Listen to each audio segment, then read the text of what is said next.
Hello, Dragonfly Swarm. It's an Anemo character's world and we are just living in it. I'm serious. I've made a lot of bold claims in this series that could get me booted from planet Earth by the Genshin community, but this one could potentially be the boldest, so bear with me, I will explain. Anemo is one of the most widely loved elements in Genshin Impact, whether for its characters, many of whom have attracted giant fan bases, whether for its aesthetic or for its immense strength in game. As an element that acts similar to Geo in that it has one singular reaction type, you'd think Anemo would be like Geo, generally frowned upon when compared to other elements for strength, but that is not at all the case. In fact, it's like the complete opposite. So in this video, I'm going to explain why I feel like Anemo is the strongest element in Genshin Impact, discussing its elemental interactions, its synergies, its hidden mechanics, and how this all affects its character roster. So buckle up, subscribe if you want to, it's up to you, and let's go!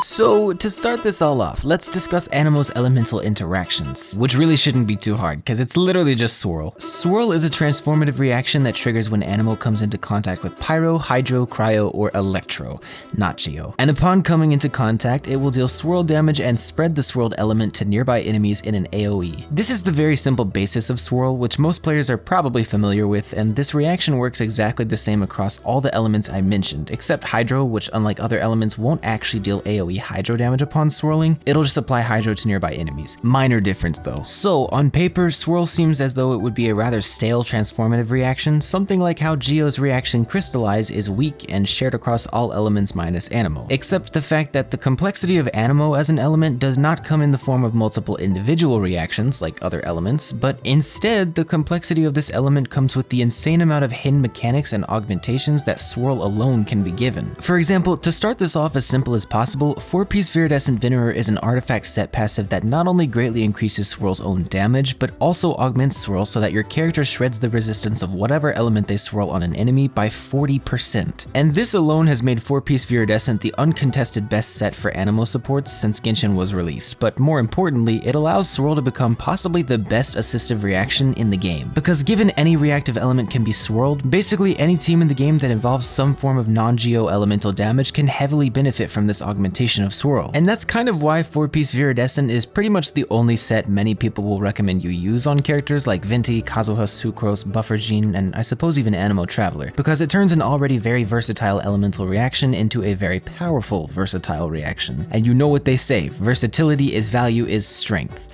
I don't know who says that, but I thought it sounded cool, so I'm gonna say it. And 4-piece Viridescent Venerer isn't Swirl's only source of direct augmentation in the game either, because characters like Sucrose and Kazuha also greatly enhance the reaction with passives in their own kits. But I'll discuss them a little later, because there are much more mechanically intensive things to note about Swirl's base interactions, such as the fact that Swirl itself can actually be simultaneously applied to two elements at once, which is called a double swirl. It's only possible for Taser teams and Freeze teams because of the lingering auras of Electro, Hydro, Cryo, and the ability to wipe both auras at the same time with a heavy instance of Anemo. But in building these teams and pulling off double swirls, you can boost the elemental damage output of your entire team, not just one element from your team. Because double swirl does apply 4-piece Viridescent Shred to both elements as well as character-specific augmentations such as Kazuha's elemental damage bonus. So it's a very powerful mechanic to abuse when using teams that can do it, but while double swirl isn't difficult to trigger per se, it does require you to understand it to perform it reliably. Beyond double swirl though, there's also the general idea of chain reactions in which swirl will cause one elemental aura to spread to another that's already been applied, so on and so forth. So if you swirl Pyro and it spreads to an enemy affected by Electro, suddenly you've triggered swirl and overloaded in quick succession. There are obviously a lot of things you can do with this mechanic, and it allows for very complex team building and rotation setups, one of the most chaotic examples of which being the Sunfire Overvape team.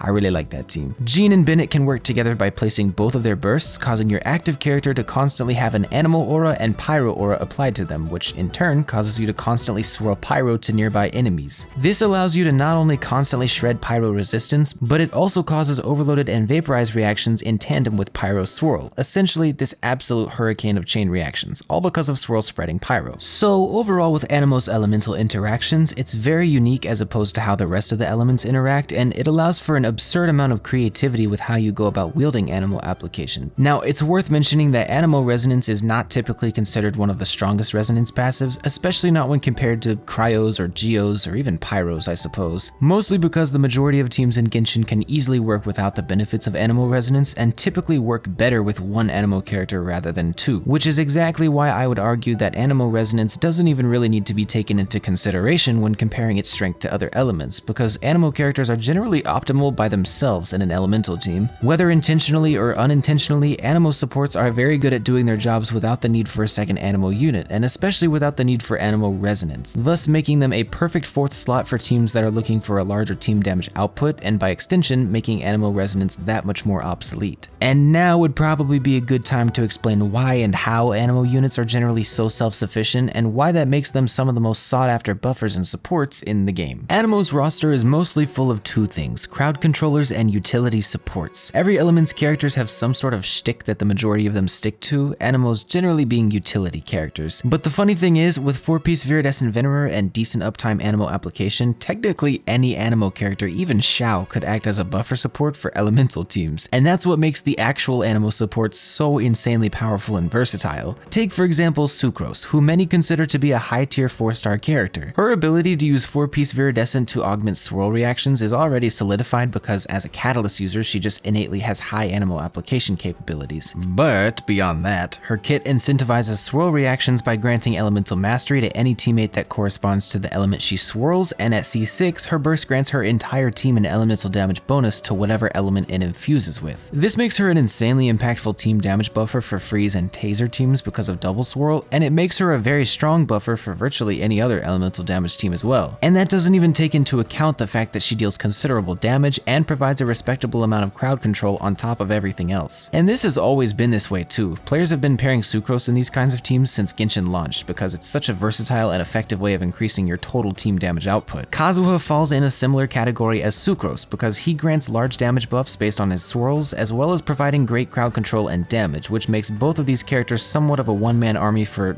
any team they want. Jean falls under this category in that she can utilize 4-piece Viridescent to become a powerful damage buffer as well as a healer and sub DPS pretty much simultaneously. And Venti, like all the others, utilizes 4-piece Viridescent to become a powerful damage buffer as well as the best crowd controller in the game under the right circumstances. He's also a great team battery. Oh, and while he's technically not in the game yet, we finally got to see Heizou's kit in the 2.8 livestream, and as an Anemo Catalyst user, it's already fair to say he'll have similar swirling capabilities as Sucrose, in that he'll be an amazing driver for taser teams, and he even has built-in crowd control on his burst and what seems to be high quick swap damage. And while that is pretty much all we know about him for now, it's not at all unfair to say that's enough to know that he'll be a good Viridescent shredder at the least, which is still a very valuable position to have access to. So all of these characters, while slightly branching out into their own niches here and there, still share the same core value of being amazing at team-wide damage buffing, which theoretically makes all of them as versatile as, for example, Bennett and Xingqiu, two of the most powerful characters in the game. Bennett and Xingqiu are so strong specifically because their kits are insanely overtuned, allowing them to find use in virtually any team you place them in, and while there definitely are teams that don't need them, they are for the most part top-tier characters anywhere you put them. And while mono geo and physical teams are pretty much pointless to place Anemo characters in, every other team in the game can accept Anemo characters as enthusiastically as they accept Bennett and Xingqiu, because at their core, Sucrose, Kazuha, Venti, and Jean are so good at so many different things on top of their ability to create complex and powerful team strategies all because of Swirl, which is sort of off topic, but I feel like that's why Anemo characters have such dedicated fan bases, because players can genuinely slot them into just about any team they want and thus build an attachment to the characters slowly but surely. I mean, I've had Kazuha in literally almost every team I've used since his first banner came out, and I never even noticed that until like 4 months ago, to which I then developed this insane attachment to his kit, and now I can't not use him because he's just so practical and powerful. So then what about all of these Anemo characters and their unique elemental interactions makes Anemo the strongest element in Genshin Impact?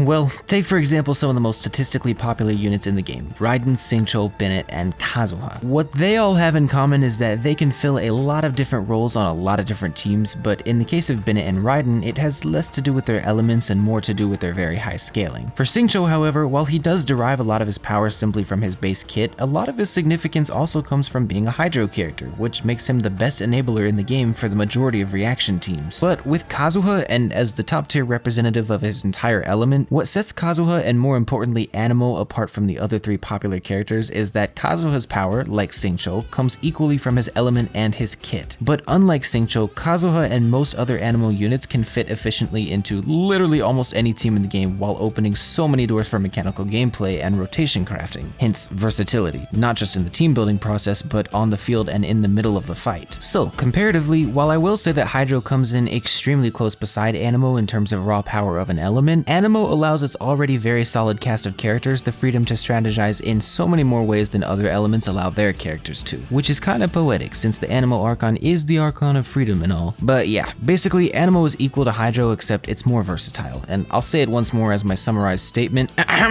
Versatility is value is power. Or was it strength? It was either strength or power, and I'm too lazy to scroll up on my script and see. Anyways, if you enjoyed this video or it helped you in any way, please leave a like and subscribe because I would hold no animosity towards those who do. Oh my god, that was a shit pun. I'm gonna go. Join my Discord server too. Those links are below. Goodbye.